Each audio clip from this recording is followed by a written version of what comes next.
ఉన్నాను అధ్యక్ష. రెండవది అయితే అధ్యక్ష, మధ్యాహ్న భోజనానికి సంబంధించి గతంలో 1000 రూపాయలు ఉన్నది 3000 చేసాం అధ్యక్ష. 3000 ఇస్తున్నాం, కానీ అది కూడా కరెక్ట్ ఇవ్వట్లేదు. వాళ్ళకు బిల్స్ క్లియర్ చేయాలని మీ ద్వారా కోరుతా ఉన్నాను అధ్యక్ష. అదే కాకుండా ఈ ప్రభుత్వం వాళ్ళ మేనిఫెస్టోలో 10,000 ఇస్తామన్నారు అధ్యక్ష. వాళ్ళు ఆశగా ఎదురు చూస్తూ ఉన్నారు. వాళ్ళకి ఆ 10,000 కూడా జీతం కూడా పెంచి ఇవ్వాలని ఈ ప్రభుత్వాన్ని కోరుతా ఉన్నాను. ఎప్పటిలోగా పెంచుతారని కూడా ఆలోచించాలి. ఎందుకంటే అధ్యక్ష, గతంలో ఇప్పుడు డైట్ ఛార్జీలు పెంచామని చెప్తున్నారు. పెంచాల్సింది అధ్యక్ష. ధరలు పెరుగుతున్నాయి, మనం కూడా పెంచుకుంటూ పోవాల్సింది అధ్యక్ష. మనకు పెరుగుతుంది కదా అధ్యక్ష ఖర్చు, పెంచాల్సింది. ఒక్క నిమిషం అధ్యక్ష. గతంలో తెలంగాణ ప్రభుత్వం వచ్చే నాటికి దొడ్డు బియ్యంతో పెట్టేవాళ్ళం అధ్యక్ష. ఇమీడియట్గా ముఖ్యమంత్రి గారు ఆ రోజున్న ముఖ్యమంత్రి గారు ఖచ్చితంగా సన్న బియ్యంతో పెట్టాలని చెప్పడం ఒకటి, ఆ రోజు డైట్ ఛార్జీలు ఆ రోజున్న వాటికి పెంచాం అధ్యక్ష.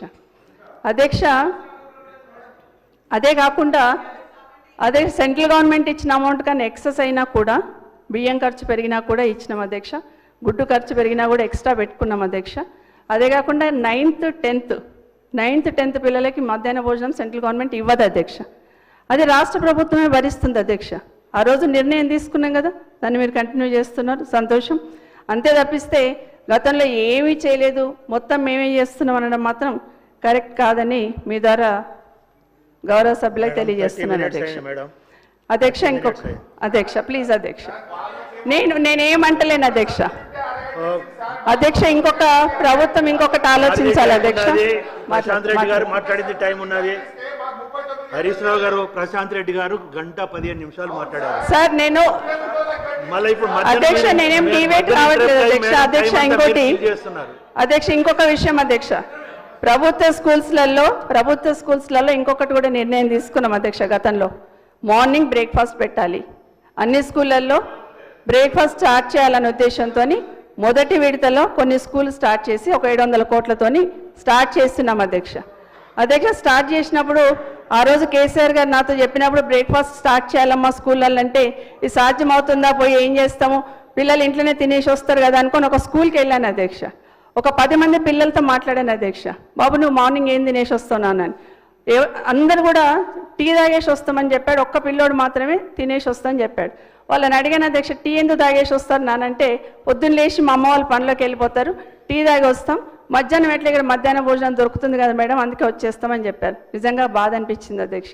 ఖచ్చితంగా పెట్టాలి మన బ్రేక్ఫాస్ట్ అని చెప్పి ఆ రోజు వచ్చి ఆ రోజున్న ముఖ్యమంత్రి గారు చెప్పినప్పుడు, ఇప్పుడైతే మొదలు పెట్టండి, మిగతా పెట్టాల్సిందే, తప్పకుండా బ్రేక్ఫాస్ట్ స్కీమ్ స్టార్ట్ చేయాలని గౌరవ మంత్రి గారి, గౌరవ ప్రభుత్వాన్ని, గౌరవ ముఖ్యమంత్రి గారు ఇక్కడ మంత్రి గారు కాబట్టి దయచేసి ఈ మార్నింగ్ బ్రేక్ఫాస్ట్ అనేది పేద బిడ్డలు పొద్దున్న లేచి పనికి వెళ్ళిపోతుంటారు, వాళ్ళు ఒట్టి టీ దాగి వస్తున్నారు కాబట్టి దయచేసి స్టార్ట్ చేయాలి అధ్యక్ష. ఈ మధ్య స్టార్ట్ చేశారు అధ్యక్ష, ఈ ప్రభుత్వం ఆధ్వర్యంలో ఈ మధ్య స్టార్ట్ చేశారు. ఎక్కడ చేశారు అధ్యక్ష? కొడంగల్ ఒక దగ్గర స్టార్ట్ చేశారు. నేనేమంటున్నాను అధ్యక్ష, కొడంగల్లో ఆ బిడ్డలు ఎట్లయితే ఆకలితో ఉన్నారనుకుంటున్నామో, రాష్ట్రంలో ఉన్న ప్రభుత్వ పాఠశాలలో అందరి బిడ్డలు కూడా ఆకలితోనే ఉంటారు. అన్ని స్కూళ్ళల్లో కూడా ఇది స్టార్ట్ చేయండి అనేది సలహానే ఇస్తున్నాను కాబట్టి అన్ని స్కూళ్ళల్లో స్టార్ట్ చేయమని ఈ ప్రభుత్వాన్ని కోరుతున్నాను అధ్యక్ష. అట్లాగే రాగి జావ డ్రాప్ చేయొద్దు అధ్యక్ష. రాగి జావ ఇస్తున్నాం, బ్రేక్ఫాస్ట్ పెడుతున్నాం కాబట్టి రాగి జావ ఆపేయొద్దు అధ్యక్ష. రాగి జావను కంటిన్యూ చేయమని ప్రభుత్వాన్ని కోరుతున్నాను అధ్యక్ష. అధ్యక్ష, గౌరవ సభ్యురాలు సబితా ఇంద్రారెడ్డి గారు మాట్లాడిన దానిలో విద్యార్థుల పట్ల, పేదల పట్ల వారు చెప్పినటువంటిది వాస్తవమే, చెయ్యాలి. ఒకసారి జ్ఞప్తి చేస్తాడు అధ్యక్ష, తెలంగాణ రాష్ట్రం వచ్చిన తర్వాత మొదటి కలెక్టర్స్ కాన్ఫరెన్స్లో ఆనాడు నేను పరిశ్రమల శాఖ మంత్రిగా ఒక సూచన చేసిన, కేజీ టు పీజీ అనేది గొప్ప ప్రచారం జరిగింది. అవసరమే కేజీ టు పీజీ.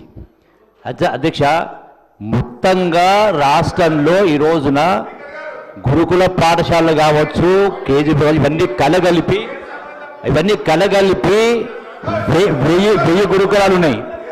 1000 గురుకులాలు ఉన్నాయి. దీనిలో మొత్తం చదువుతున్న విద్యార్థులు నేనేమంటలేను అధ్యక్ష. అరే వారు అడిగిన దాన్ని నేను సమర్థిస్తూ, సబితా ఇంద్రారెడ్డి గారు అడిగింది వాస్తవమే, దాన్ని సమర్థిస్తూ నేనేం చెప్తాను అధ్యక్ష, మొత్తం రాష్ట్రంలో అన్ని గురుకులాలు కలిపి 1000 స్కూల్స్ ఉన్నాయి. దీనిలో చదువుతున్నది 4 లక్షల మంది. నేను ఆనాడు చెప్పింది అధ్యక్ష, వాస్తవమే. డెఫినెట్ గా పేద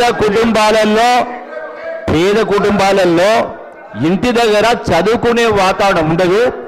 వాళ్ళ యొక్క పేదరికం కావచ్చు. మంత్రి గారు మాట్లాడుతున్నారు. అరే భయం ఎందుకు వాస్తవం చెప్తా ఉంటే నేను ఒక మాట మాట్లాడలేదే అధ్యక్ష. ఆ ప్రస్తావన చేసే అధ్యక్ష, గ్రామాల్లో ఉన్నటువంటి ఇలా 60 లక్షల మంది విద్యార్థులు టోటల్గా 1వ తరగతి నుంచి 10వ తరగతి 60 లక్షల మంది విద్యార్థులు ఉన్నారు. ఈ గురుకులాలు మొత్తం కలిపితే చదువు 4 లక్షల మంది. నేనేం చెప్పినా, పిల్లల్ని పొద్దున్నే 7 గంటలకే రప్పియండి, సాయంకాలం 7 గంటలకు ఉంచండి. వాళ్లకు మీరు ఖర్చు పెట్టే దానిలో ప్రతి గ్రామంలో ఇన్ఫ్రాస్ట్రక్చర్ ఉంది. అవి చెయ్యడం మూలాన ఇలా ప్రైవేట్ కాలేజీలో లక్షలు ఖర్చు పెట్టి అప్పుల పాలవుతా ఉన్నారు. పొద్దున్నే వాళ్ళకున్నదేదో కలియుగని చెప్పి తాగొస్తారు.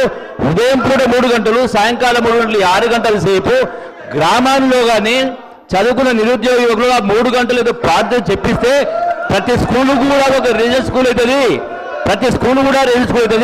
సుమారుగా మరి ఇన్ని లక్షల కోట్ల అప్పు చేసి కూడా అప్పుడు ఎందుకు దాని చెప్పినా కూడా పక్కన పెట్టింది అన్నాడు. Please madam, please. అధ్యక్ష ప్లీజ్. కౌశిక్ రెడ్డి గారు ప్లీజ్. కౌశిక్ రెడ్డి గారు. అధ్యక్ష, గౌరవ మంత్రి గారు ఇప్పుడు ఒక రికమెండేషన్ పెట్టారు అధ్యక్ష. కౌశిక్ రెడ్డి గారు ప్లీజ్. అధ్యక్ష కొంచెం ప్లీజ్. ఒక్క నిమిషం కూర్చోండి. గౌరవ మంత్రి గారు ఒక రికమెండేషన్ పెట్టారు అధ్యక్ష. స్కూల్లో ఏవైతే గవర్నమెంట్ స్కూల్స్ ఉన్నాయో అక్కడంతా కూడా ఇన్ఫ్రాస్ట్రక్చర్ ఉంది కాబట్టి ఒక టీచర్ని పెట్టేసి అక్కడ వాటిని స్ట్రెంథెన్ చేయమన్నారు. నేను కూడా రికమెండ్ చేస్తున్న ప్రభుత్వం దాన్ని కూడా యాక్సెప్ట్ చేయండి అధ్యక్ష, ఎందుకంటే ఖచ్చితంగా చేయాల్సిందే. అధ్యక్ష, రాగి జావ ఒకటి